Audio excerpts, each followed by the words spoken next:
ప్రభువైన యేసుక్రీస్తు నామంలో మీకు అందరికీ శుభములు. ఈ దినము మరి ఈ యొక్క ప్రత్యేకమైన జూమ్ మీటింగ్‌కి విచ్చేసిన మిమ్మల్ని అందరినీ ప్రభు నామంలో అభినందించుచున్నాను.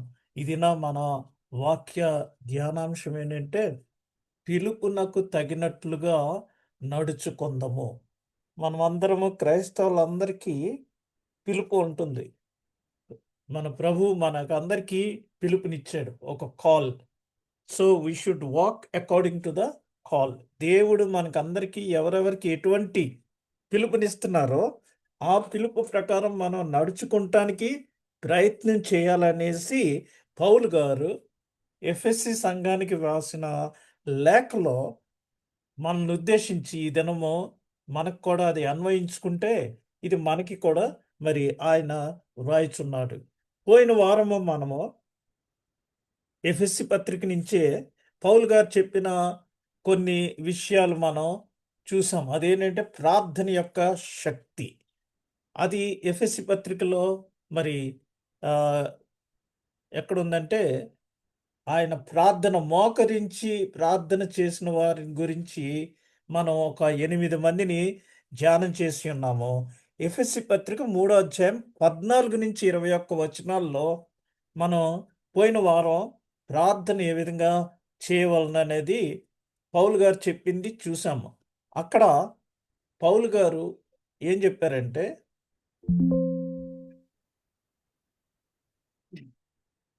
పౌలు గారు అక్కడ ఏం చెప్పారంటే మరి దేవుని యొక్క ప్రేమ మనకి ఎంత ఎక్కువగా ఉందనేది ఆ ప్రేమను ఆది క్రైస్తవ సంఘంలో శిలువ సంకేతంతో వివరించారనేసి పౌలు యొక్క పదాలు వెడల్పు, పొడుగు, లోతు, ఎత్తు. వెడల్పు ఏంటంటే మనమందరము చేర్చబడుటకు తన కుమారుని మనకు అనుగ్రహించారు. మనమందరము ఈ క్రైస్తవ కుటుంబంలో చేర్చబడుటకు ఆయన తన స్వకీయ కుమారుని మనకి అనుగ్రహించారని. పొడుగు ఎంతుందంటే మన కొరకు చనిపోవటకై పరలోకము నుండి ఈ భూలోకానికి ఆయన తన కుమారుని మన కొరకు పంపించి ఉన్నారు. అంటే పరలోకానికి భూమికి మరి ఎన్ని కిలోమీటర్లు, వేల కిలోమీటర్లు, కోట్ల కిలోమీటర్లు అనేది లెక్క పెట్టుకోవచ్చు. అంత పొడుగు.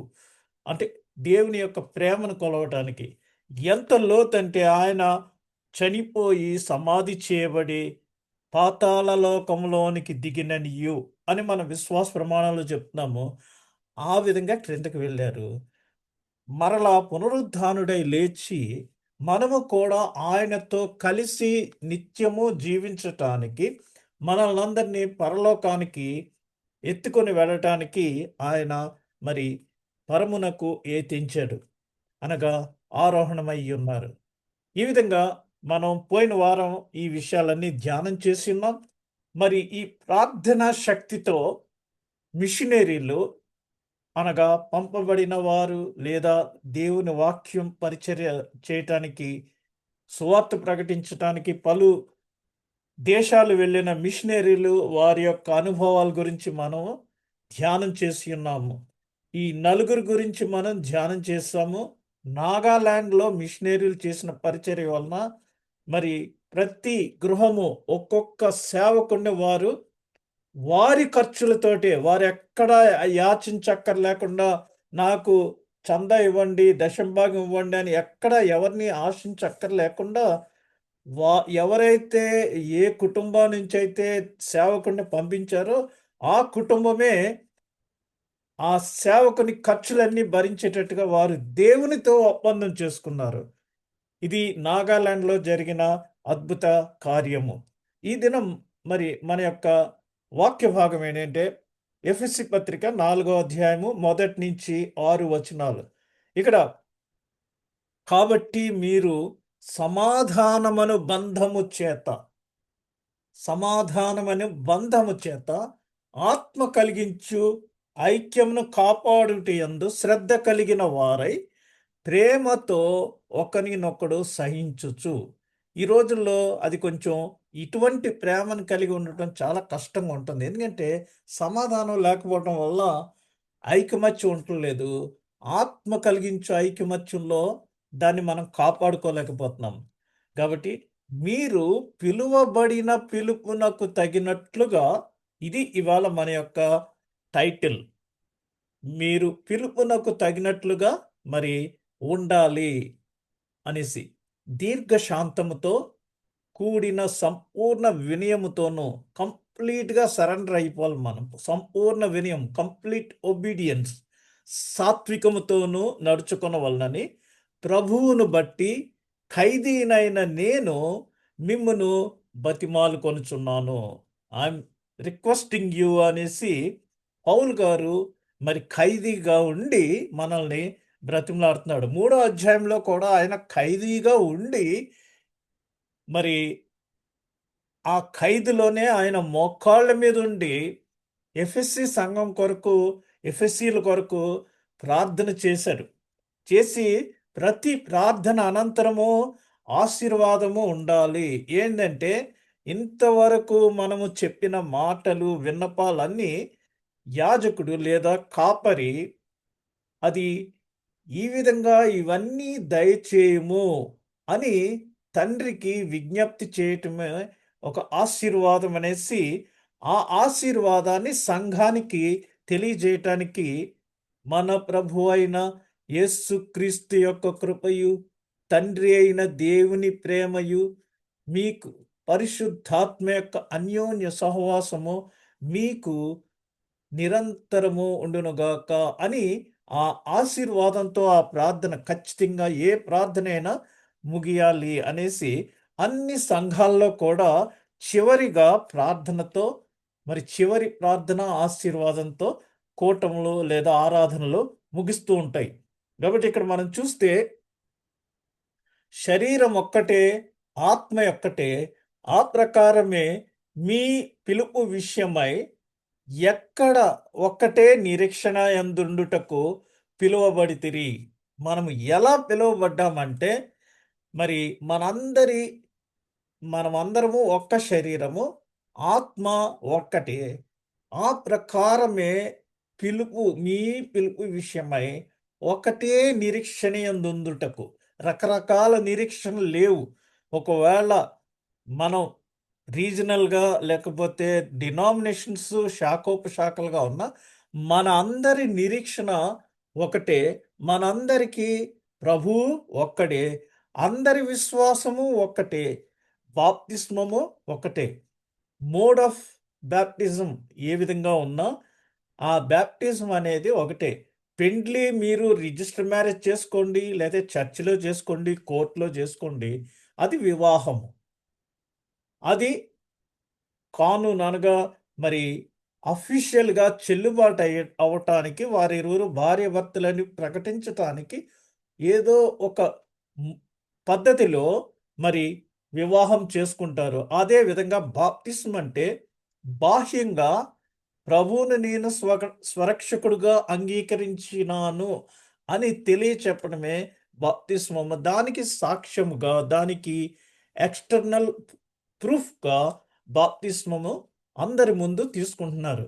అది మోడ్ ఆఫ్ బాప్టిజం ఏ విధంగా ఉన్నా క్రీస్తును అంగీకరించినప్పుడు రక్షణలోనికి రావటానికి బాప్తిస్మం అనేది ఒక ప్రక్రియగా మనం చూస్తున్నాం. అందరికీ తండ్రి అయిన దేవుడు ఒక్కడే. ఒక్కడే దేవుడు, ఒక్కడే తండ్రి. రకరకాల తండ్రులు ఎక్కడ బైబిల్‌లో ప్రస్తావించలేదు. ఆయన అందరికీ పైగా ఉన్నవాడై అందరిలోనూ వ్యాపించి అందరిలో ఉన్నాడు. కాబట్టి ఇదని మనం చూస్తే మరి ఈ పౌలు గారు ఆయన 3 మిషనరీ ప్రయాణాలు చేశాడు. రెండవ మిషనరీ ప్రయాణంలో ఎఫెసు పట్టణంలో ఒక సంఘాన్ని స్థాపించి కొంతకాలమే కొద్ది రోజులు మాత్రమే అక్కడ ఆయన ఉండి తర్వాత మరలా 3వ ప్రయాణంలో అక్కడ సుమారుగా 3 సంవత్సరాల పైనే ఉండి తురన్ను అనే ఒకని పాఠశాలలో తర్కించుచు వచ్చెను. ఇక్కడ తురన్ను అనేది ఆ రోజుల్లో పౌలు గారు బైబిల్ కాలేజీలో టీచ్ చేశారు. అది తురన్ను అని ఒకని పాఠశాలలో తర్కించుచు వచ్చెను. ఇక్కడ ఎఫెసు పట్టణానికి ఉన్న ప్రాముఖ్యత ఏంటంటే ఇది చాలా కమర్షియల్ సిటీ. ఇక్కడ ఎక్కువ బిజినెస్ జరుగుతది. ఎందుకంటే ఆ రోజుల్లో అర్తమీదేవి దేవాలయాన్ని సందర్శించటానికి అందరూ ఆ ప్రాంతానికి ప్రపంచ నలుమూలల నుంచి వచ్చినప్పుడు అక్కడ మరి ఈ ఆమె విగ్రహాలు కూడా కొనుక్కొని వెళ్ళేవారు. అందుచేత కాంస్య విగ్రహాలు చేయటంలో అక్కడున్న వీరంతా కంసాలులు చాలా బిజీగా ఉండేవారు.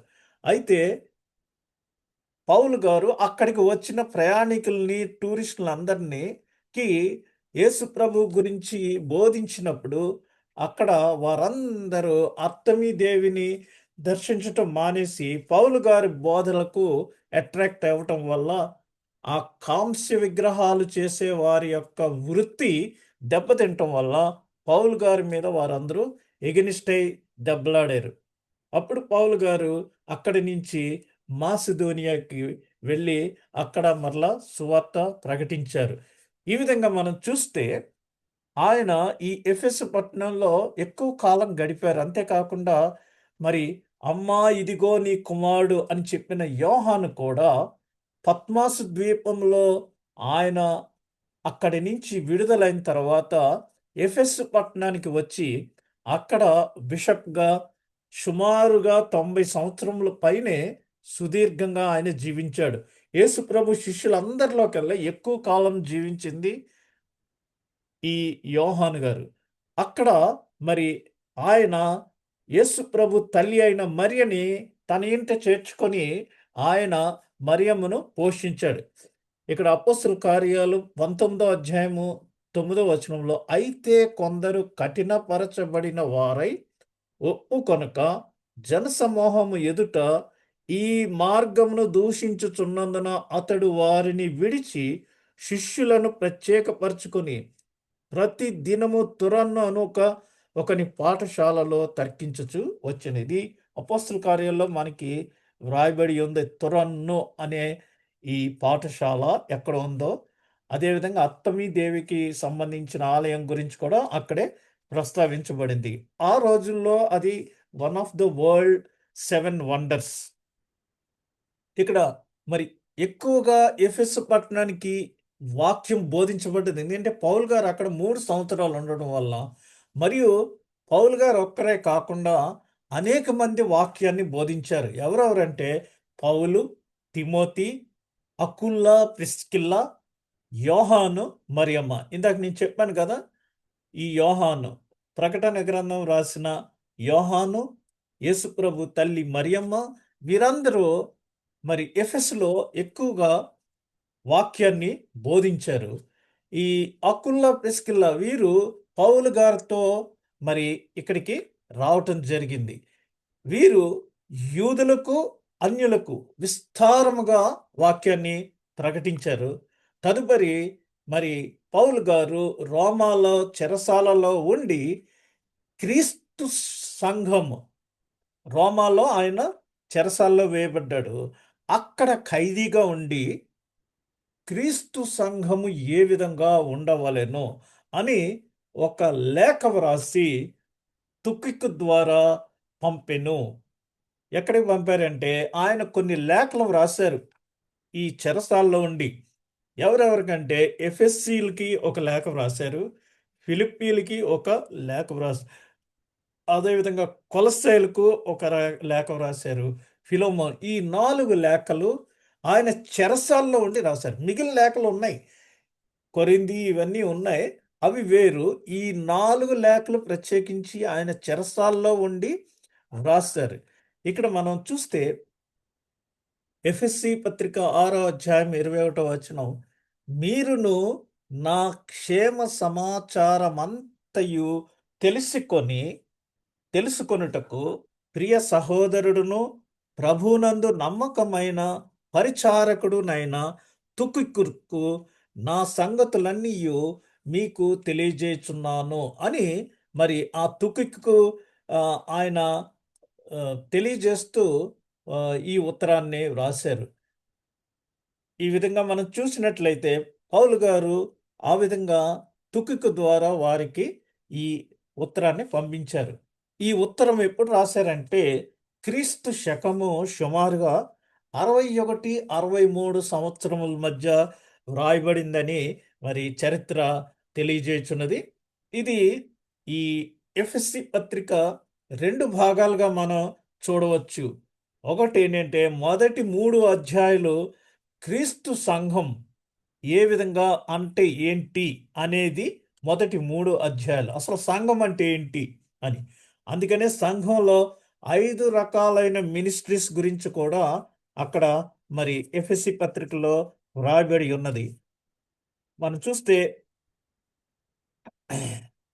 సంఘంలో 5 రకాలైన పరిచర్యలు 4వ అధ్యాయంలో 13వ వచనంలో అపోస్తులు గాను, కొందరు ప్రవక్తలు గాను, కొందరు సువార్తికులు గాను, కొందరు కాపర్లు గాను, కొందరు ఉపదేశకులు గాను నియమించెను.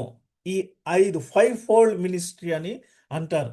వీరు సంఘంలో మరి సంఘం అంటే ఏంటి అని అక్కడ తెలియజేసి క్రీస్తు రెండవ భాగంలో 4 నుంచి 6 అధ్యాయాలు క్రీస్తు సంఘంలో ఉన్న సభ్యులు ఏ విధంగా మొదటి 3 అధ్యాయాలేమో సంఘం అంటే ఏంటని తెలియజేశారు.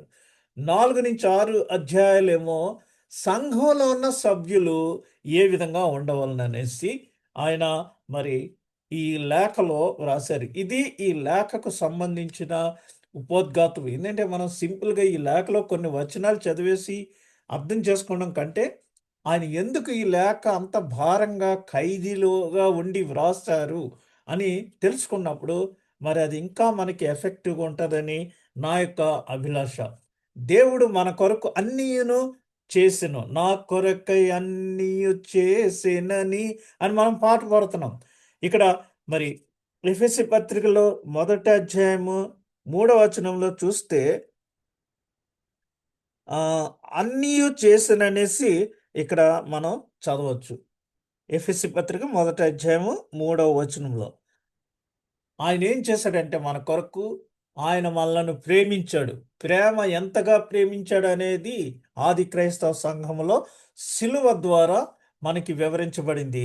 పౌలు గారు అది మరి 3వ అధ్యాయంలో మనకు తెలియజేశారు. పొడుగు వెడల్పు మరి 3వ అధ్యాయము 18వ వచనంలో ఆయన ఆ సిలువ యొక్క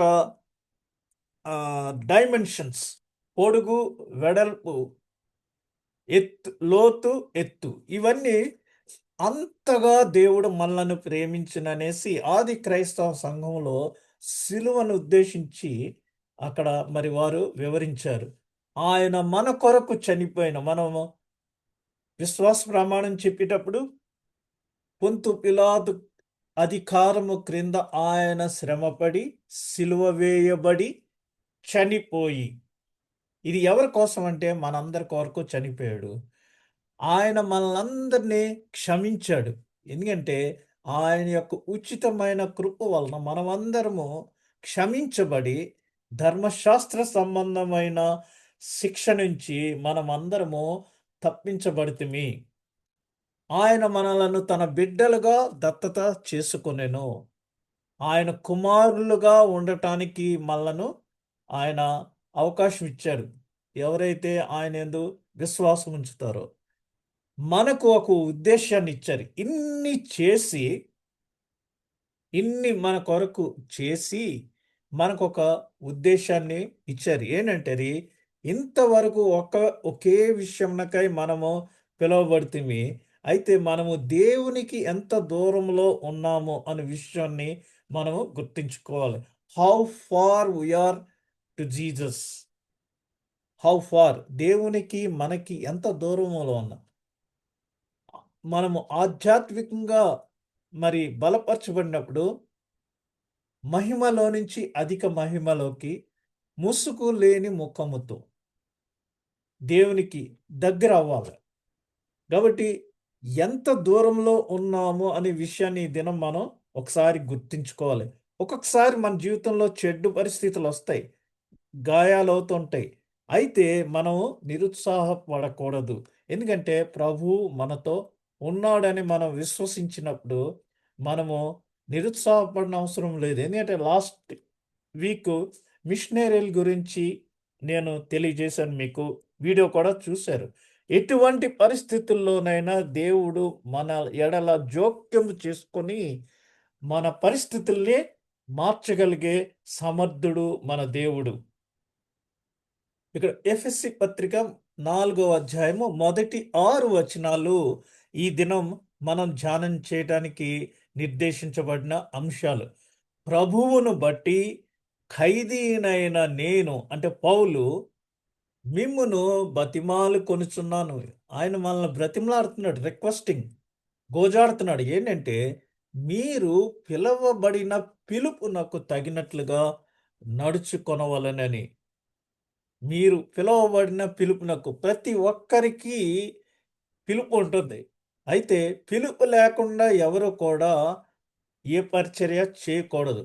ఆ పరిచర్యకు తగినట్లుగా నడుచుకొనవలెనని చెప్తున్నారు.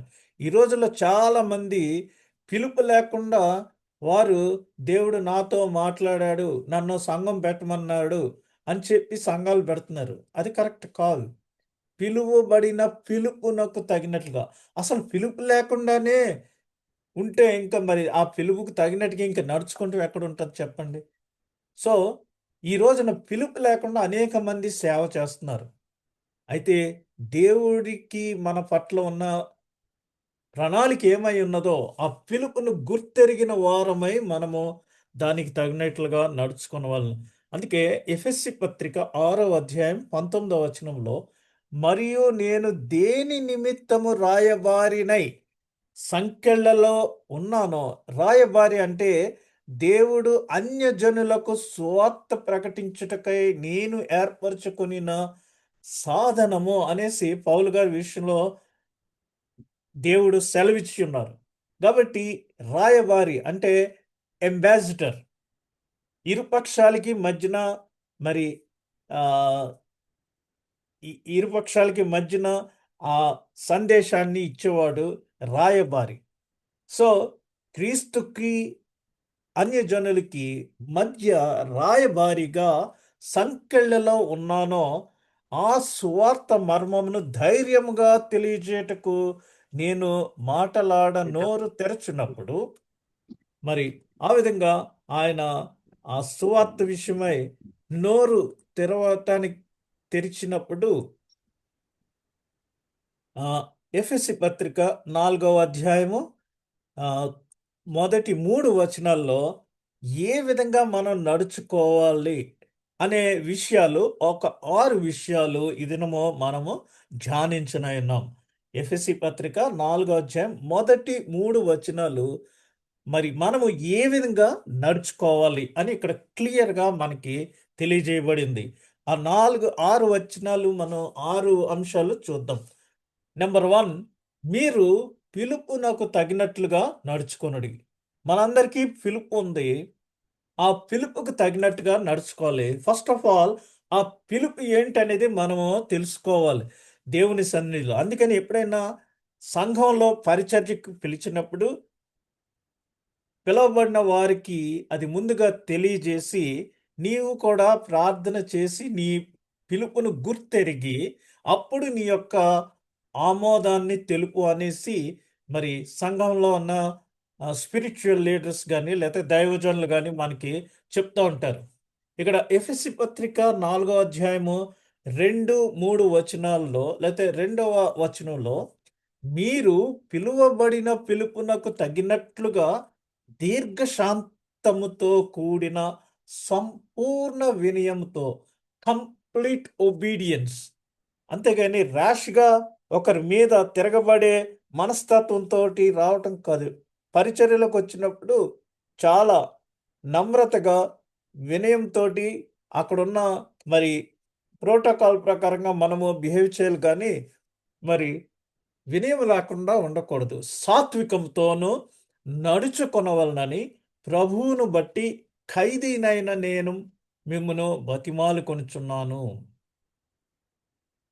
ఇదే విధంగా మరొకసారి ఆయన రోమా పత్రికలో 12వ అధ్యాయము మొదటి వచనంలో, కాబట్టి సహోదరులారా, పరిశుద్ధమును దేవునికి అనుకూలమైన సజీవ యాగముగా మీ శరీరములను ఆయనకు సమర్పించుకొనుడని దేవుని వాత్సల్యమును బట్టి మిమ్మును బతిమలాడుకొనుచున్నాను. ఇట్టి సేవ మీకు యుక్తమైనది. కాబట్టి మన శరీరాలనే ఆయనకు సజీవ యాగముగా సమర్పించుకొనుడి. అంటే సజీవ యాగంగా అంటే ఇదివరకు సతీ సహగమనం ఉన్నప్పుడు భర్త చనిపోతే భార్య కూడా అందులో ఆ మంటలో వేసేసేవారట. అలా కాదు చెప్తున్నాండి ఇక్కడ. ఆయన కొరకు మీరు సమర్పించుకొనుడి సజీవ యాగముగా. మనము మరి ఏదన్నా పరిచర్య చేయటానికి వెళ్ళినప్పుడు మనల్ని మనము ప్రభువుకి కంప్లీట్‌గా సమర్పించుకున్నప్పుడు, ఆ సమర్పణ ఉన్నప్పుడే మనము ఆ పరిచర్యని సక్సెస్‌ఫుల్‌గా చేస్తాము, చేయగలము. ఇట్టి సేవ మీకు యుక్తమై ఉన్నదని ఇక్కడ పౌలు గారు మనలను హెచ్చరించుచున్నారు. రెండవదేంటంటే వినయము, అణకువ కలిగిన మనస్సుతో నడుచుకొనుము. కొన్ని కొన్ని సార్లు మన బాడీ లాంగ్వేజ్ గాని, మన మనం మాట్లాడే భాష గాని రఫ్‌గా ఉంటది. నేను ఇదివరకు ఒక ఎగ్జాంపుల్ చెప్పాను. పేర్లు చెప్పను గానీ, ఒక, ఒక పాస్టర్ గారు ఆఫ్‌కోర్స్ కువైట్‌లోనే ఒక క్రిస్మస్ సమయంలో బైబిల్ రీడింగ్ జేశారు. ఒక మిడిల్ ఏజ్డ్ వుమెన్‌కి. వేస్తే ఆమెకి సరిగా ఇన్ఫార్మ్ చేయలేదు. ఏం చదవాలో. ఆమెకి బైబిల్ రీడింగ్ అని ఏశారు గానీ, ఏం చదవాలనేది చెప్పలేదు. సరే, ఆమె పేరు చదివినప్పుడు వేదిక మీదకొచ్చింది. వచ్చినప్పుడు వీరు ఏం చదవాలో అక్కడ ఆ పాస్టర్ గారు చెప్పారు. చెప్తే ఆహ్, క్రిస్మస్ అంటే హడావిడిగా ఉంటది కాబట్టి, ఆ యొక్క డిస్టర్బెన్స్‌లో ఆమెకి సరిగ్గా వినిపించలేదు. కన్‌ఫ్యూజ్ అయింది. లేతే అణిగి ఏం చదవాలండి అని మరలా తిరిగి అడిగితే, "ఒకసారి చెప్తే అర్థమవ్వదా? ఎన్ని సార్లు చెప్పాలి?" అన్నారు అక్కడ ఆ పాస్టర్ గారు. అక్కడేమైంది? వినయం లేదు, అణకువ లేదు. రెండవసారి చెప్పటానికే అంత విసుగ్గా ఉన్నది. అక్కడ పాస్టర్ గారు సభంతా కూడా ఒక్కసారే ఏమిటిది అనే ఒక క్వెషన్ మార్క్ అయిపోయింది. ఇది కువైట్‌లో జరిగిందే నేను చెప్తున్నాను. ఎందుకంటే మనలను మనం కరెక్ట్ చేసుకోవాలి. ఇది ఒక సంవత్సరం క్రిస్మస్ టైంలో జరిగింది. అదే విధంగా మనం మాట్లాడే భాష శైలి కొంతమంది చాలా భయంకరంగా మీరు రోస్ట్ అయిపోతారంటారు లేపోతే. మీరు ఫ్రై అయిపోతారంటారు. అలాంటి భాష పదజాలము వినయంతోనూ, అణకువతో కలిగినది కాదు గాబట్టి, మనము అపోస్తుల కార్యాలు 20వ అధ్యాయం 19వ వచనంలో, యూదుల కుట్ర వలన నాకు శోధనలు సంభవించినను, కన్నీళ్లు విడుచుచు పూర్ణమైన వినయ భావముతో నేనెలాగున ప్రభువును సేవించుచుంటినో మీకు తెలియను. మనల్నేమన్నా ఈ రోజుల్లో చిన్న మాట ఎవరన్నా సంఘంలో అనేటప్పటికి వారి మీద కక్ష పూనేస్తారు.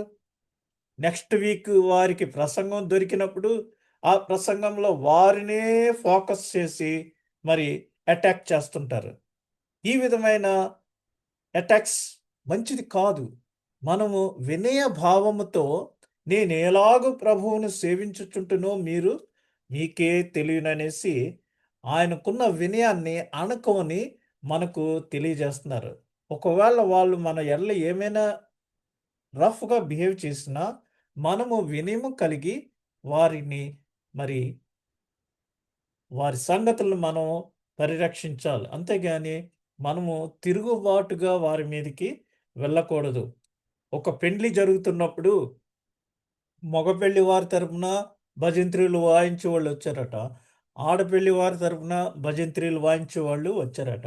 సరే, మరి వారొచ్చారు. వెనకాల ముందు ఒక భజంత్రీ వాళ్ళున్నారు. తర్వాత భజంత్రీలతో పెళ్లి కూతురో, పెళ్లి కొడుకో ఎవరో వచ్చారు. కూర్చున్నారు. మరి తర్వాతొచ్చిన ఆ భజంత్రీ వాళ్ళకి అక్కడ విషయం తెలీదు. ఎందుకంటే వారు వేరే ఊరు నుంచి వచ్చారు. లోకల్స్ కాదు. అప్పుడు వారు అవతల ఉన్న భజంత్రీ వారితోటి తుతుతు, తుతుతు, తుతుతు అని వాయించారట. అంటే ఏంటి? ఏంటి ఇక్కడ పరిస్థితి అని వారు సన్నాయి భాషలో ఎవరికీ తెలియని రీతిలో మాట్లాడుకున్నారు. మాట్లాడుకుంటే అవతల నుంచి ఆడే ఉన్నాడు, తొత్తడం తొత్తడం అంతకంటే తొత్తడం అన్నాడు ఆయన. అంటే మీకన్నా ఇక్కడ ఇంకా బ్యాడ్ అని తుతుతు తుతుతు తు అంటే తొత్తడం తొత్తడం అంతకంటే తొత్తడం అనేసి వాడు సన్నాయి భాషతో ఆ మ్యూజిక్‌తో యువతలోడికి ఎక్స్‌ప్రెస్ చేశాడంట. అంటే నేను చెప్పింది మీకు అర్థమైపోయింది. ఎందుకంటే కొంతమంది ప్రసంగాల్లో ఆడియన్స్‌కి ఎవరికీ తెలీదు. కొంతమందికి అది అర్థమయ్యేటట్టు ప్రసంగాల్లో వారిని గూటించి మరి ఇలాంటివి జరుగుతా ఉంటాయి. అయితే అలా కాకుండా మనము వినయము, అణకువ కలిగిన మనస్సుతో నడుచుకోవాలి. ఫిలిప్పి 2వ అధ్యాయం 5వ వచనంలో క్రీస్తు యేసునకు కలిగిన ఈ మనస్సు మీరును కలిగి ఉండుడి. ఆయన దౌర్జన్య నొందియు నోరు తెరవలేదు. ఎంతో సహనంతో మనందరి పాపములు ఆయన భుజం మీద వేసుకొనెను అని యెషయా గ్రంథంలో మనం చదువుచున్నాము. ఆయన దేవుని స్వరూపము కలిగిన వాడై ఉండి, దేవునితో సమానముగా ఉండుట విడిచిపెట్టకూడని భాగ్యమని ఎంచుకొనలేదు గాని, మనుష్యుల పోలికగా పుట్టి, దాసుని స్వరూపము ధరించుకొని సర్వెంట్‌హుడ్ మీలో ఎవరైనా గొప్పవాడు అవ్వాలంటే వాడు అందరికీ పరిచారకుడై ఉండాలి. దాసుని స్వరూపం ఇది క్రైస్తవ జీవితంలో చాలా ముఖ్యమైన అంశం. దాసుని స్వరూపం అనేది ధరించుకొని తన్ను తానే రిక్తునిగా చేసుకొనెను. ఎంతవరకు ఆయన తగ్గించుకున్నాడు సిలువలో అంటే తన్ను తానే రిక్తునిగా చేసుకున్నాడు. ఈ రోజుల్లో అనేక మంది మేము సేవ చేస్తాం, మేము కాపర్లుగా ఉంటాం అని గౌన్‌లేసుకుంటున్నారు, అభిషేకం తీసుకుంటున్నారు. కానీ వారు ఎంతవరకు పరిచర్య విషయంలో రిక్తునిగా ఉంటున్నారు అనేది క్వెషన్ మార్క్. కాబట్టి ఆయన దాసుని స్వరూపం ధరించుకొని తన్ను తానే రిక్తునిగా అంటే 100% హి సరెండర్డ్. అక్కడ రాను వాళ్ళు 33 కొరడా దెబ్బ 30 కొరడా దెబ్బలు కొడుతుంటే మరి 39 కొరడా దెబ్బలు కొడుతుంటే ఆయన ఏమీ అనుకోకుండా తన్ను తాను రిక్తునిగా చేసుకొనెను. మరియు ఆయన ఆకారమందు మనుష్యుడిగా కనబడి మరణము పొందునంతగా అనగా శిలువ మరణము పొందునంతగా విధేయత చూపిన వాడై తన్ను తాను తగ్గించుకొనెను.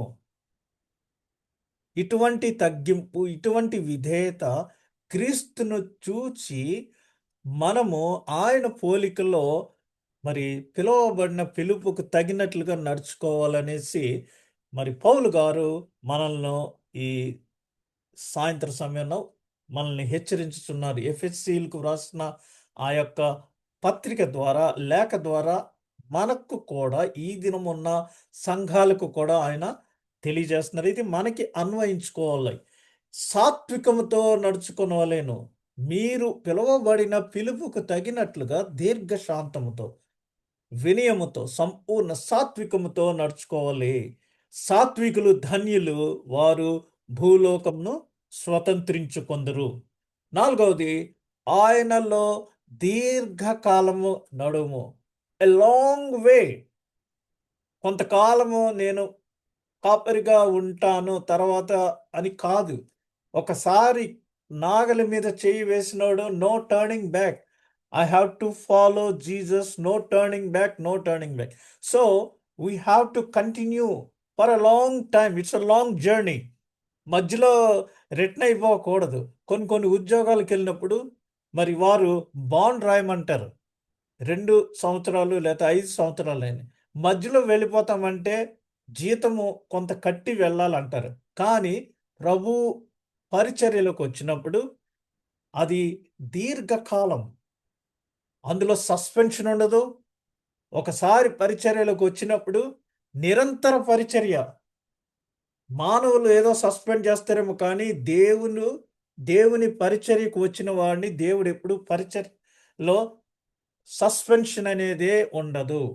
దేవుని పరిచర్యకు పిలువబడిన వారికి మరి ఒక సంఘాల్లో పదవులు అంటున్నారు. లేదా ఏదో కొంతకాలం అంటున్నారు. ఇక్కడ అలా కాదు. దేవుని పరిచర్యలోకి వచ్చినప్పుడు it's permanent. There is no retirement at all.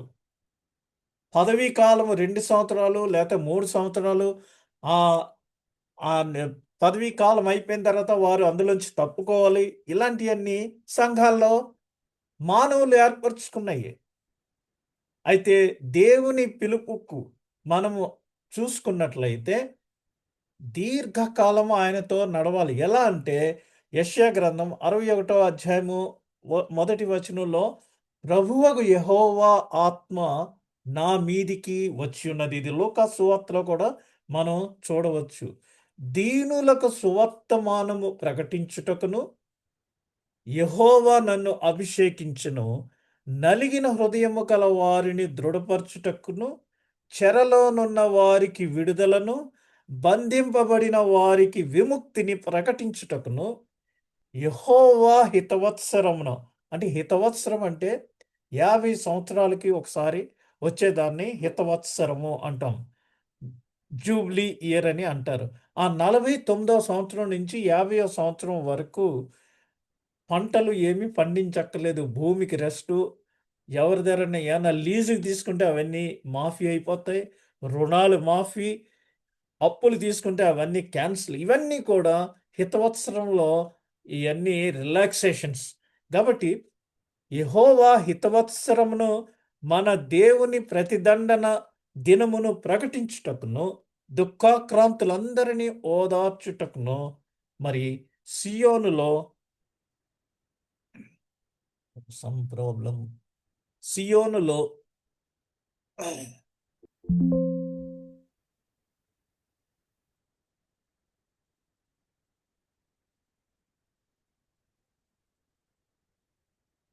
Just a minute.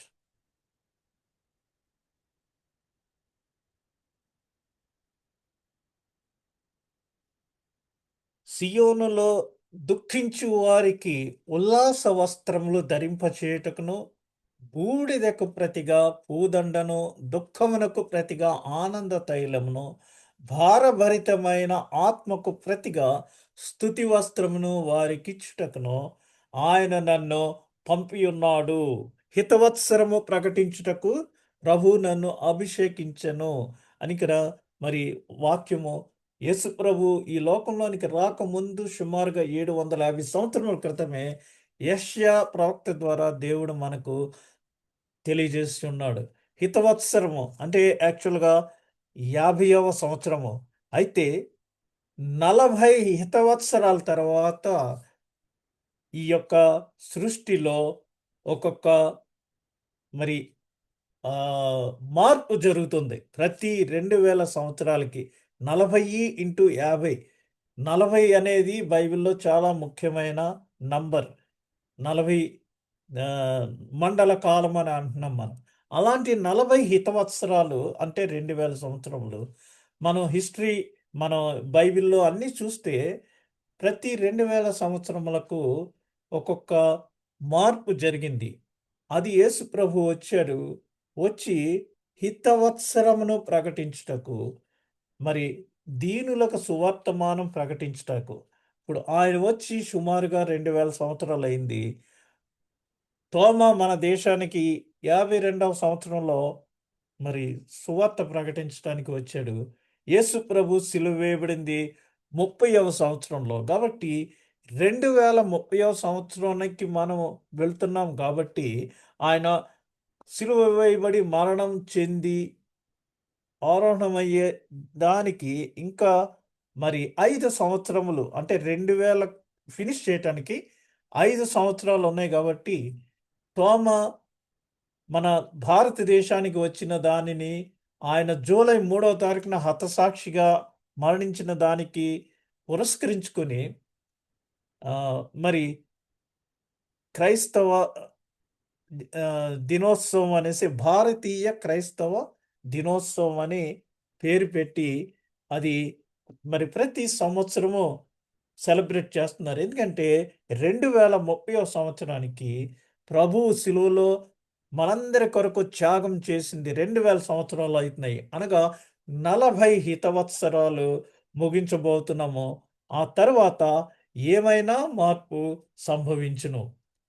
తిమోతికి వ్రాసిన మొదటి పత్రిక 6వ అధ్యాయం 11వ వచనంలో పౌలు గారు తన ఆత్మీయ కుమారుడైన తిమోతికి ఏమి రాస్తున్నారంటే, దైవజనుడా నీవైతే వీటిని విసర్జించి నీతిని, భక్తిని, విశ్వాసమును, ప్రేమను, ఓర్పును, సాత్వికమును సంపాదించుకొనుటకు ప్రయాసపడుము. దైవజనుడా, కాబట్టి సేవకు పిలువబడిన వారు కానీ ప్రభువు మనల్ని పిలిచిన పిలుపుకు తగినట్టుగా మనం ఉండాలంటే భక్తిని, విశ్వాసమును, ప్రేమను, ఓర్పును, సాత్వికమును సంపాదించుకొనుటకు ప్రయాసపడుము. విశ్వాస సంబంధమైన మంచి పోరాడము.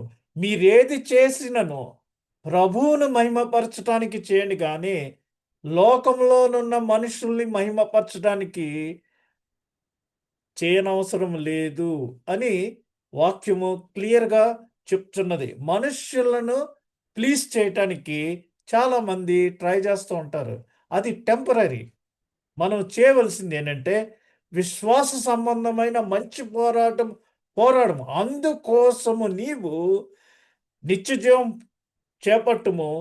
ఆ నిత్య జీవాన్ని పొందుకొనుటకు నీవు పిలువబడి అనేక సాక్షుల ఎదుట మంచి ఒప్పుకొంటివి.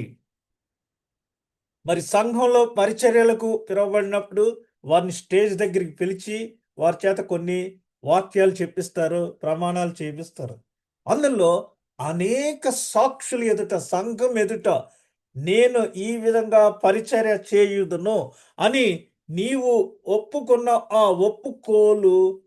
మంచి ఒప్పుకోలు నువ్వు ఒప్పుకొంటివి. అయితే దానిని మరి విశ్వాస సంబంధమైన పోరాటం నువ్వు మంచి పోరాటం పోరాడు అని పౌలు గారు తిమోతికి తెలియజేస్తున్నారు. మనము 5వది ఏంటంటే ప్రేమతో ఒకనినొకడు సహించుచు నడుచుకొనుడి. ఇది చాలా కష్టమైన పని. ఎందుకంటే యేసు ప్రభు యోహాను సువార్త 13వ అధ్యాయంలో అక్కడ ఆయన కమ్యూనియన్ ఇచ్చి చివరి ప్రభురాత్రి భోజనము లాస్ట్ సప్పర్ చేసిన తర్వాత కాళ్ళు కడిగి వారికి అన్నీ చేసి మీరు ఒకరినొకరు ప్రేమింపవలెనని మీకు క్రొత్త ఆజ్ఞ ఇచ్చుచున్నాను. నేను మిమ్మును ప్రేమించినట్టే మీరును ఒకరినొకరు ప్రేమింపవలను. ఈ రోజుల్లో మనం ఏమనుకుంటున్నాం అంటే మనల్ని అందరూ ప్రేమించాలి కానీ మనం ఇతరుల్ని అదే కొలతలో మనం అవసరం లేదు అనుకుంటాం. అయితే అందరం మాత్రం మనల్ని ప్రేమించాలి. Give respect and take respect అని ఒక రకంగా చెప్తుంటారు. మనల్ని ఏ విధంగా మనల్ని ప్రేమిస్తారో మనము ఇతరులను అదే విధంగా సేమ్ రెసిప్రొకేట్ చేయాలి. క్రీస్తు మనలను ప్రేమించాడు. మనం ఇంకా పాపులమై ఉండగానే మనం మనుష్యుల యొక్క వేష భాషలను బట్టి వారిని ప్రేమించటం కాదు. వారు ఏ విధంగా ఉన్నా, ఎటువంటి పరిస్థితుల్లో ఉన్నా వాటిని మనం చూడకోకుండా క్రీస్తు ప్రేమను వారి పట్ల చూపించాలి. అప్పుడే అది నిజమైన ప్రేమ. లేదా చాలా మంచిగా డ్రెస్ చేసుకుని వస్తే ఒక రకమైన ట్రీట్మెంట్. అమ్మ రండి ముందు ఫస్ట్ బెంచ్‌లో కూర్చోండి మీరంటారు. అదే మిగిలిన వారు సరిగా డ్రెస్ చేసుకొని రాకపోతే వారిని వెనక్కి పంపించేస్తారు. ఈ డిస్క్రిమినేషన్ సంఘాల్లో ఎక్కువగా ఉంటుంది. ఎందుకని? వారు పై రూపాన్నే చూస్తున్నారు కానీ దేవుడు ఆంతరంగిక స్వభావాన్ని లెక్కపెడతాడు. శారీరక స్వభావం కాదు. పై రూపంను చూసేది మానవుడు. ఆంతరంగిక స్వభావాన్ని చూసేది ప్రభువు. కాబట్టి ఇక్కడ ప్రకటన గ్రంథంలో 2వ అధ్యాయము 2వ వచనంలో నీ క్రియలను, నీ కష్టమును, నీ సహనమును నేనెరుగుదును.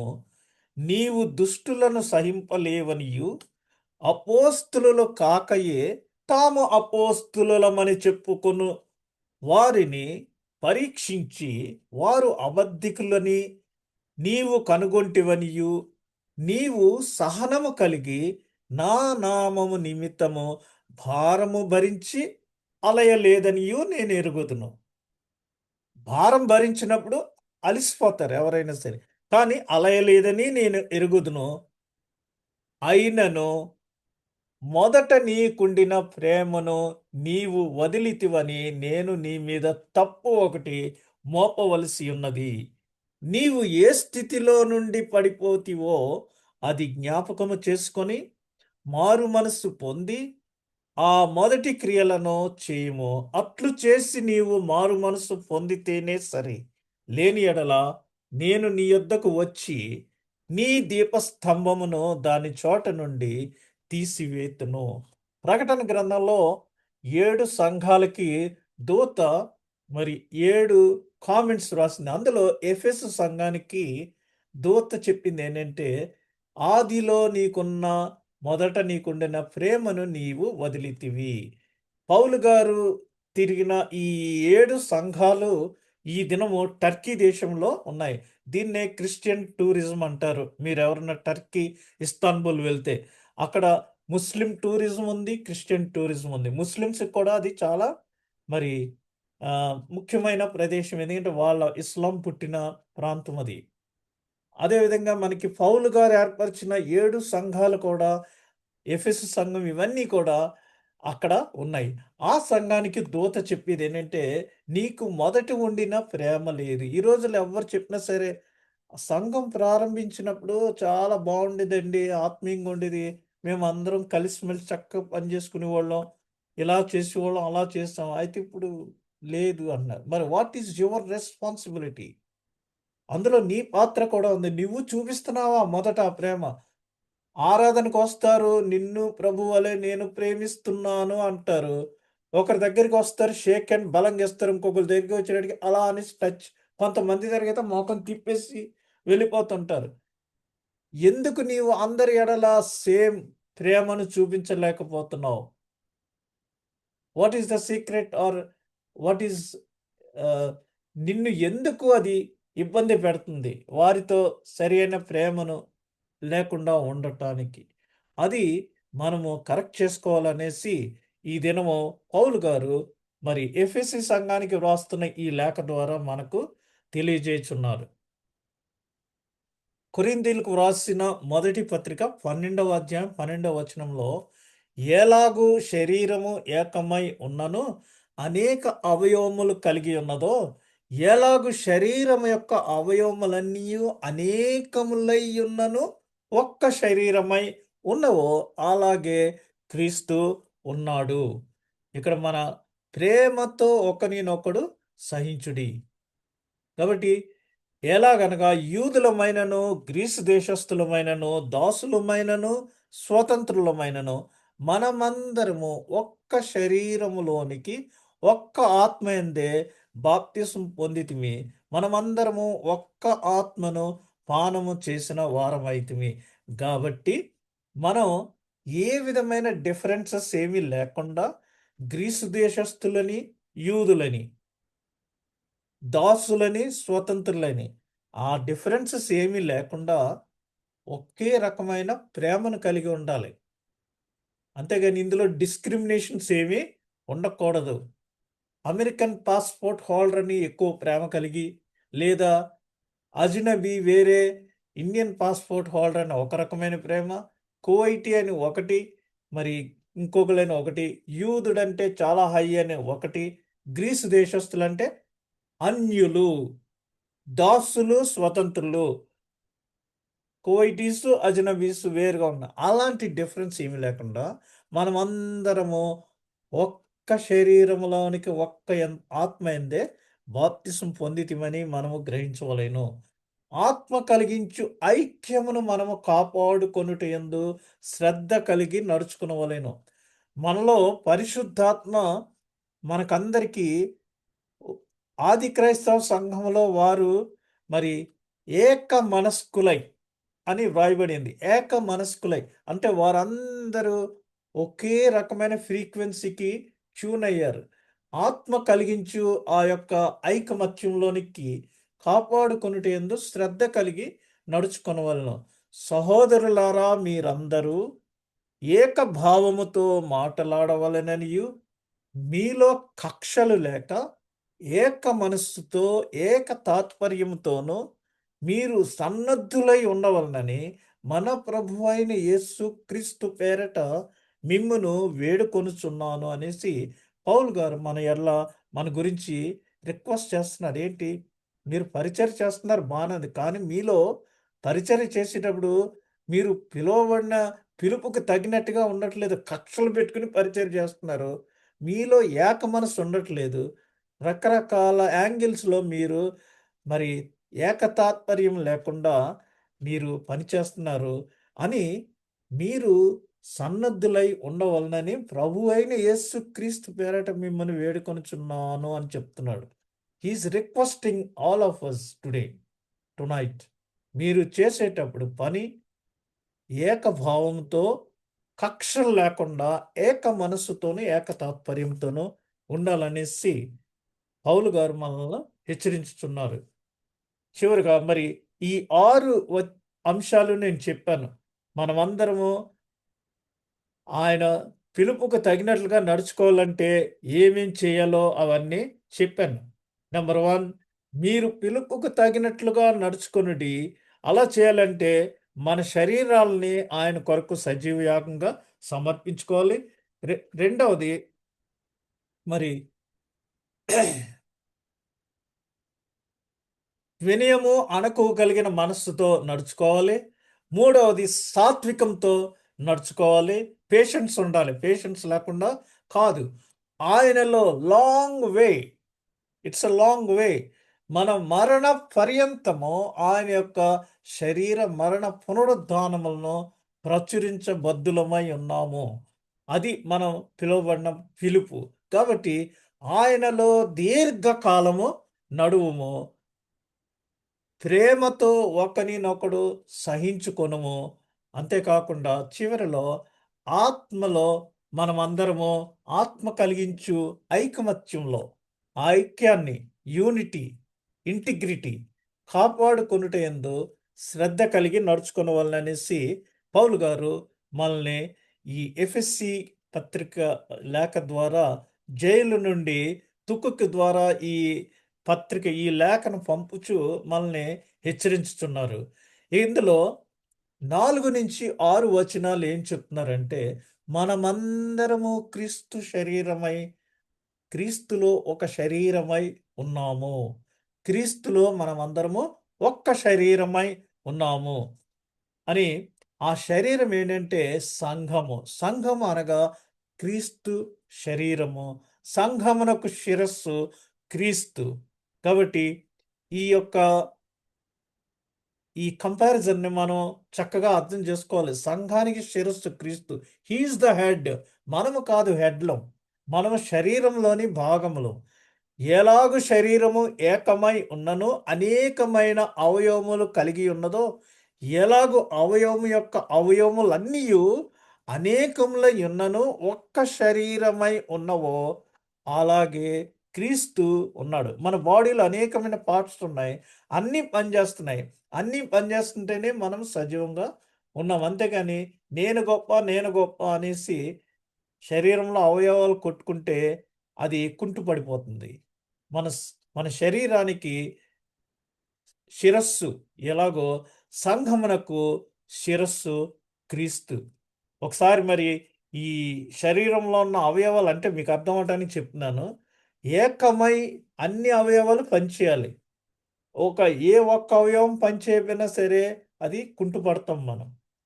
అలాగా శరీరంలో ఉన్న అవయవాలన్నీ ఒక్కొక్కళ్ళు చాలా నేను గ్రేట్ అని రెచ్చిపోతున్నారు. కళ్ళేమో నేను లేకపోతే అసలు నీకు ముందు చూపు ఏమి కనిపించదంట. అసలు బ్రెయిన్ అయితే నేను కంట్రోల్ చేయకపోతే టోటల్‌గా జీరో అన్నది. హార్ట్ అయితే నేను ఒక్క నిమిషం కొట్టుకోకపోతే డెడ్ అన్నది. Brain dead.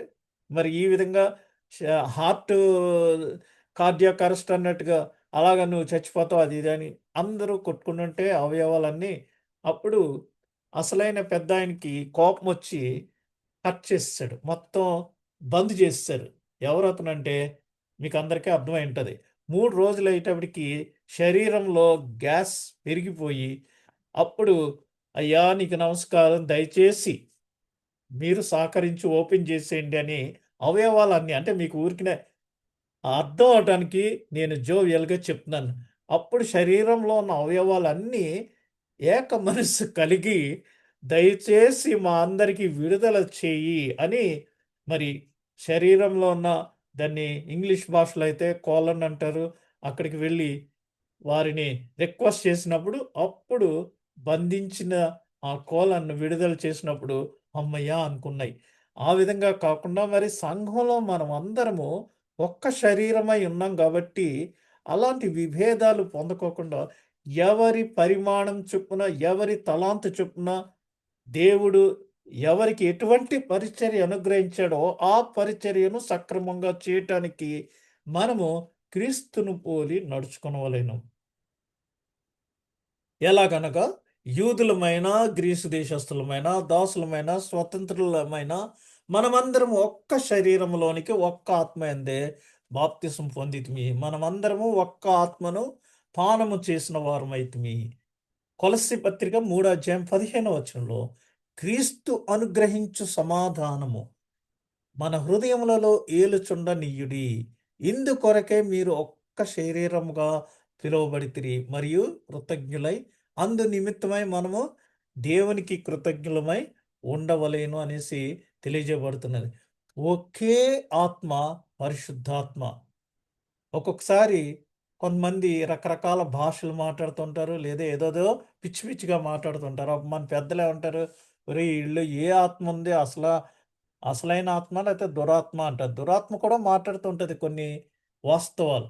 అంచేత మనందరిలో ఒకే ఆత్మ పనిచేస్తుంది.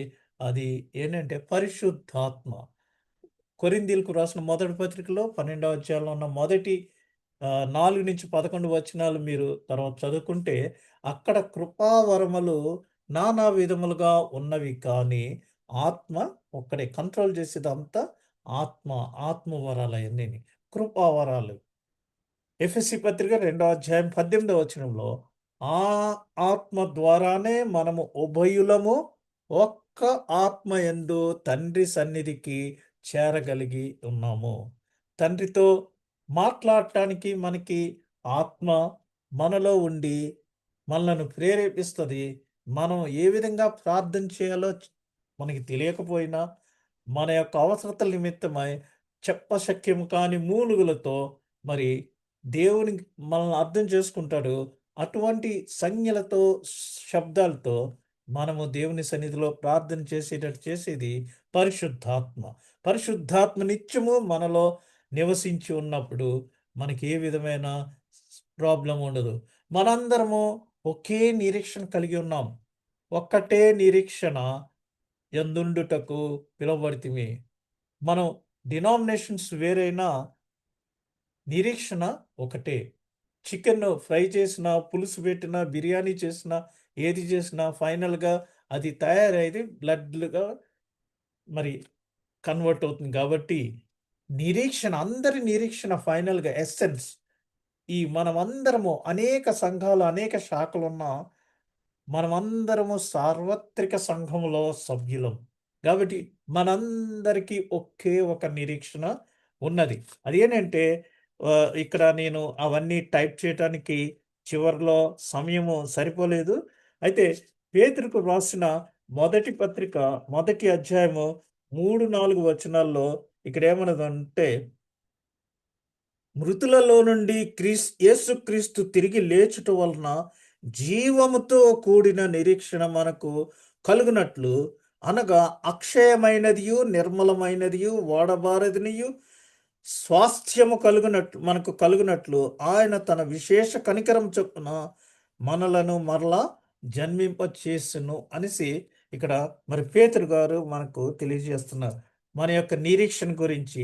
అదేవిధంగా యోహానుకు వ్రాసిన మొదటి పత్రిక 3వ అధ్యాయం 3వ వచనంలో కూడా ఆయన యందు ఈ నిరీక్షణ పెట్టుకొనిన ప్రతి వాడును ఆయన పవిత్రుడై ఉన్నట్టుగా తన్ను పవిత్రునిగా చేసుకొనును. ఆయన ఏ విధంగా పవిత్రుడై ఉన్నాడో మనము కూడా అదే నిరీక్షణ కలిగి ఉన్నప్పుడు ఆయనలో మరి అదే విధంగా మనము పవిత్రత కలిగి ఉంటాము. పవిత్రునిగా మనం చేసుకుంటాము అని ఇక్కడ ఒకే నిరీక్షణ గురించి తెలియజేస్తున్నాం. మనందరికీ ఒక్కరే ప్రభువు. ప్రభు అయిన యేసుక్రీస్తు. రకరకాల ప్రభువులు లేరు. డినామినేషన్ వేరైనా అందరికీ ఒకటే ప్రభువు. ఎవరంటే అపోస్తుల కార్యాలు 2వ అధ్యాయం 36వ వచనంలో పేతురు ధైర్యంతో నిలబడి మాట్లాడాడు. ఎందుకంటే అక్కడ వారు పరిశుద్ధాత్మను పొందుకున్నప్పుడు వారు అన్య భాషల్లో మాట్లాడుతుంటే అక్కడికి అనేక దేశాలు 28 దేశాల నుంచి ఆ పెంతెకోస్తు పండుగను ఆచరించడానికి వచ్చిన యూదులు వీరు క్రొత్త మద్యాన్ని ఏమైనా సేవించారేమో అని కామెంట్ చేసినప్పుడు, అయ్యలారా ప్రొద్దు పొడిచి ఇంకా జాము కూడా కాలేదు. అంటే మొదటి జాము డే టైంలో 6-9. ఈ జాము ఒక్క జాము కూడా ఇంకా ఫినిష్ అవ్వలేదు. రెండో జాము వచ్చి 9-12. కాబట్టి ఒక జాము కూడా ఇంకా కంప్లీట్ అవ్వలేదు. మేమేమి క్రొత్త మద్యాన్ని ఏమి సేవించలేదు. ప్రభువైన మేము పరిశుద్ధాత్మను పొందుకున్నాము అని ధైర్యంగా పేతురు గారు మాట్లాడుతూ అక్కడున్న వారిని ఆ రోజున యేసు ప్రభుని తిరస్కరించి మీరు అరిచి నినాదాలు చేసి ఆయనను సిలువ వేసితిరి. మీరు సిలువ వేసిన ఈ యేసునే దేవుడు ప్రభువుగా క్రీస్తుగా నియమించెను. నిషేధించిన రాయి మూలకు తలరాయి. మీరు ఆయన నిషేధించారు కానీ దేవుడు ఆయనను మృతులలో నుండి లేపి ఆయనను మీకు ప్రభువుగాను క్రీస్తుగాను నియమించెను.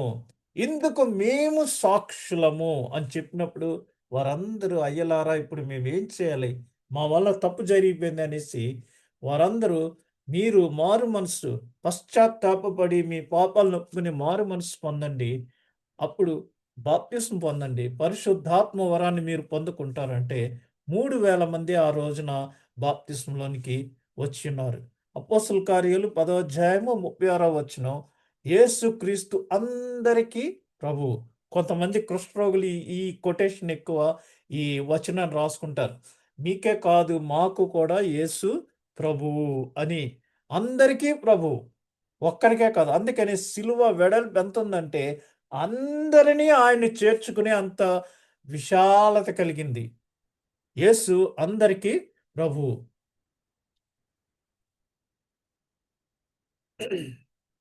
ఐదవది ఒకే విశ్వాసము. మనమందరము సిద్ధాంతపరమైన సువార్త రూపం ఇది. ఒకే విశ్వాసము. మనము విశ్వాస ప్రమాణం చెప్పుచున్నప్పుడు చివర్లో ఏం చెప్తున్నామంటే ఒకే విశ్వాసమును ఒప్పుకొనుచు మృతుల పునరుద్ధానము కొరకును రాబో లోక సంబంధముగా బ్రతుకు కొరకును నిరీక్షించుచున్నాను అని చెప్తున్నాం. విశ్వాసం గురించి చెప్తున్నాం, పరిశుద్ధాత్మని గురించి చెప్తున్నాము, నిరీక్షణ గురించి చెప్పుచున్నాము. అందుకనే మరి పౌలు గారు రోమీలకు వ్రాసిన పత్రికలో ఆయన 3వ అధ్యాయము 30వ వచనంలో ఏం తెలియజేస్తున్నాడంటే దేవుడు ఒక్కడే దేవుడు గనుక ఆయన సున్నతి గలవారిని విశ్వాస మూలంగాను సున్నతి లేని వారిని విశ్వాసము ద్వారాను నీతిమంతులుగాను తీర్చును. అంచేత సిద్ధాంతపరమైన సువార్త రూపమే విశ్వాసం.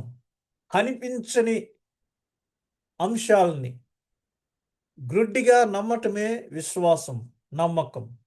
అంతేగాని ఈ గాలి ఎక్కడికి వీస్తుందో నాకు కనిపిస్తే చూపిస్తేనే కానీ నేను నమ్మను అనేది విశ్వాసము కాదు.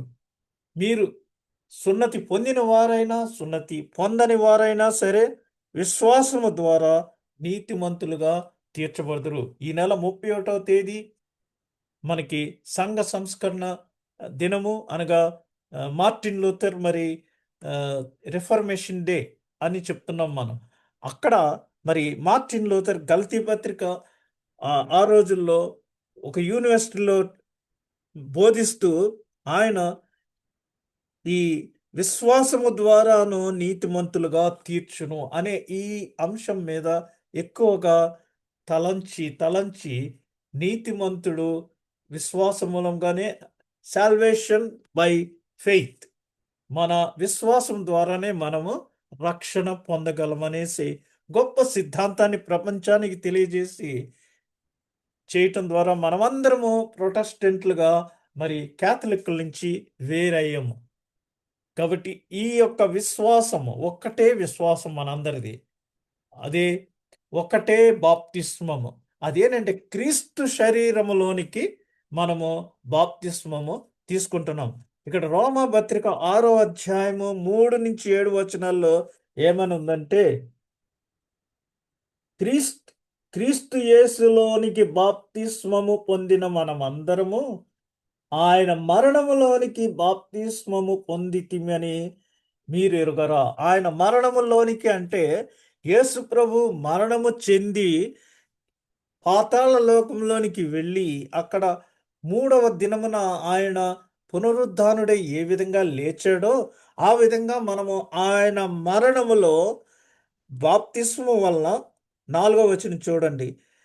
క్రీస్తు మృతులలో నుండి ఏ విధంగా లేపబడినో అలాగే మనము నూతన జీవము పొందిన వారమై నడుచుకొనున్నట్లు మనము బాప్తిస్మము వలన మరణములో పాలు పొందుటకై ఆయనతో కూడా పాతి పెట్టబడితిమి. ఇంకా చివరగా చూస్తే ఆ ఏలయనగా మనమికను పాపమునకు దాసులము కాకుండానట్లు పాప శరీరము నిరర్ధకమగునట్లు మన ప్రాచీన స్వభావము ఆయనతో కూడా సిలువ వేయబడినని ఎరుగుదాం. సో మన ప్రాచీన జీవితము సిలువ వేసి మరణించి సమాధి చేయబడినట్లు మరి మనమందరము నీటిలో ముంచబడి తిరిగి పునర్జన్మ అంటున్నాము. అనగా పైకి లేపబడుచున్నాము. అనగా ఇదే క్రీస్తు శరీరంలోనికి బాప్తిస్మము. ఈ బాప్తిస్మము ఒకే బాప్తిస్మాన్ని మనము ఒప్పుకుంటున్నాం. బాప్తిస్మం అంటే 10 సార్లు తీసుకోరు. ఎప్పుడైతే క్రీస్తు శరీరంలోనికి క్రీస్తుని ప్రభువుగా అంగీకరించామో అదొక్కటే బాప్తిస్మము. అంతేగాని ఒక్కొక్క ఊర్లో ఒక్కొక్క చోట అలాగా వేరే వేరేగా బాప్తిస్మాలు తీసుకోక్కర్లేదు. ఏదైనా మనం నమ్మేది ఒక్క బాప్తిస్మం, ఒకే విశ్వాసము, ఒకే దేవుడు. ఆయన అందరికీ తండ్రి. ఈ లోకంలో ఉన్నవారు మనకి బయలాజికల్ తండ్రులు గాని మనందరికీ తండ్రి ఒక్కడే. యేసు ప్రభు సిలువలో 6వ మాటలో సమాప్తమైనదని చెప్పినప్పుడు తండ్రికి మనకి ఒక రిలేషన్ ఏర్పడింది. ఏదైతే పోగొట్టుకున్నామో ఆ రిలేషన్ని రీఇన్స్టేట్ చేయబడింది, రెస్టోర్ చేయబడింది, పునరుద్ధరించబడింది.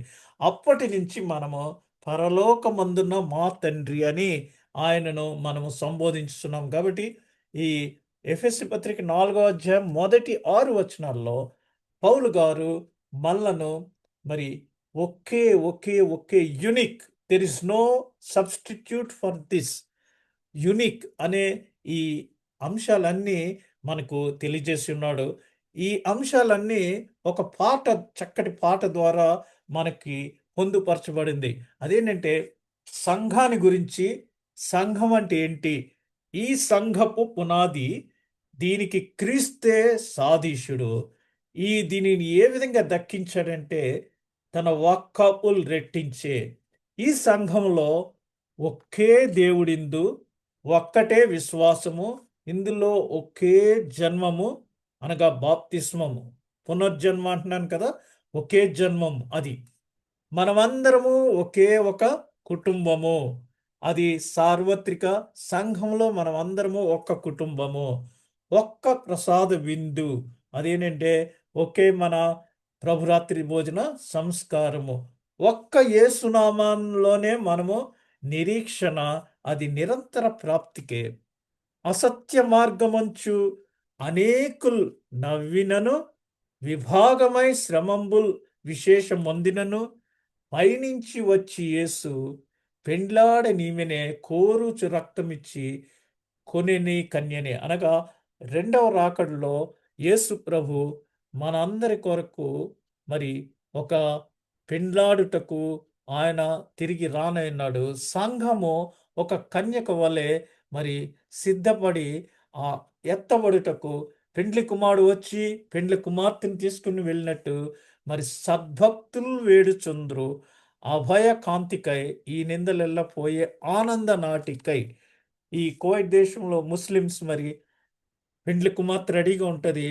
సరిగ్గా టైం అయినప్పుడు పెండ్లి కుమారుడు వచ్చి టక్కన ఆమెను తీసుకుని వెళ్ళిపోతాడు. ఆ విధంగా కనురెప్ప పాటలో ప్రభు వచ్చి తన సంఘాన్ని ఎత్తి మనమందరము ఎత్తబడుటకు సిద్ధముగా ఉండాలి. ఈ మధ్యలో మనకి అనేకమైన కఠిన దుఃఖ బాధలు ఏమి కలిగినా ఒక్కొక్కసారి బ్యాడ్ టైమ్స్ వస్తాయి. ముందుగానే చెప్పాను. అలాంటివి ఓర్చుకొనుచు మరి విభావనంద ప్రాప్తి ఆ ప్రభు సన్నిధిలో మనకి లభింపబోయే దాని గురించి ఆ స్వర్గ పంక్తి చేరి ఆనందమొందుచున్ ఈ సంఘమేసు కూడి విశ్రాంతి పొందును. ఈ విధంగా మనము ప్రభువులో విశ్రాంతి పొందుతాము.